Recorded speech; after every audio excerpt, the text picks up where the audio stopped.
Bugün Arnasay tuman kengashi binosida mahalliy byudjet masalalar bo'yicha doimiy komissiyani yig'ilishini o'tkazdik.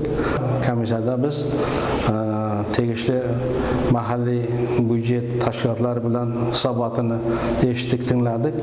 Ya'ni 2025-yil yakuniy hisoboti bilan 2026-yil rejasini ko'rib chiqdik.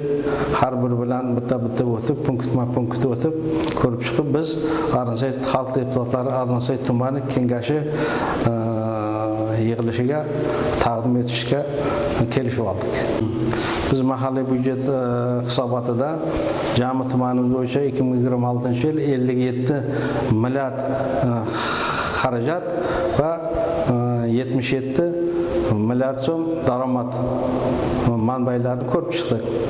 Bunda hisobot mobaynida biz soliqning turlari bo'yicha hamma tushadigan daromadlardan, suv solig'i, daromad solig'i, boshqa tushumlarning hammasini birgalikda tushadigan manbalarni o'rganib chiqdik. Demak, yil yakuni bilan jami xarajatimiz 77 milliard so'm bo'lar ekan.